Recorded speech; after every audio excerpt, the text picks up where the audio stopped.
Ya saudara, dalam Selasa Bahasa kali ini kita akan membahas salah satu kata yang ada dalam KBBI, yakni komeng. Namun jangan salah, ini bukan nama komedian Komeng Uhuy, melainkan kata komeng ini ada maknanya tersendiri dalam Kamus Besar Bahasa Indonesia.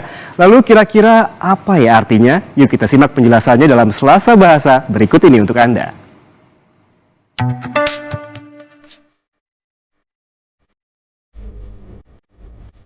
Kalau mendengar kata komeng, pasti identik dengan uhuy atau nama komedian yang lolos sebagai anggota DPD RI mewakili Jawa Barat. Namun, tahukah Anda, ternyata kata komeng itu adalah kata sifat dan memiliki makna dalam Kamus Besar Bahasa Indonesia. Namun sebelum membahas apa maknanya, kita tanya terlebih dahulu yuk ke sejumlah warga. Kira-kira tahu nggak ya apa arti kata komeng? Komeng tahu. Itu apa? Komedian itu. Komeng, pelawak.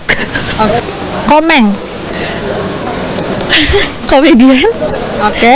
Komeng. Komeng betul. Wah, ternyata masih ada yang belum tahu arti kata komeng. Nah, untuk lebih detailnya, mari kita dengarkan penjelasan penyelaras bahasa Kompas TV mengenai arti kata komeng dan apa maknanya di Kamus Besar Bahasa Indonesia. Kata komeng mungkin lebih dikenal sebagai nama pelawak yang terpilih menjadi anggota parlemen itu. Tapi sebenarnya komeng itu memiliki makna dalam bahasa Indonesia. Dalam bahasa kita, komeng masuk dalam kelas kata sifat. Menurut Kamus Besar Bahasa Indonesia, komeng bermakna kecil selalu. Kecil saja, tidak seperti yang biasa atau kecil sekali.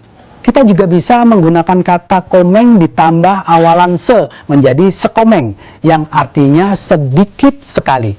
Jadi, kalau kita pesan ayam goreng tetapi yang datang ayamnya berukuran kecil, misalnya, kita bisa menyebutnya ayam gorengnya kok komeng.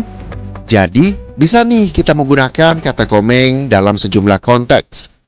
Di KBBI, kata komeng diartikan dengan kerdil atau kecil sekali. Dengan adanya Selasa Bahasa ini dan mengetahui arti kata komeng dalam Kamus Besar Bahasa Indonesia, semoga kosakata semakin kaya agar dapat tetap melestarikan budaya bangsa. Tim Liputan, Kompas TV.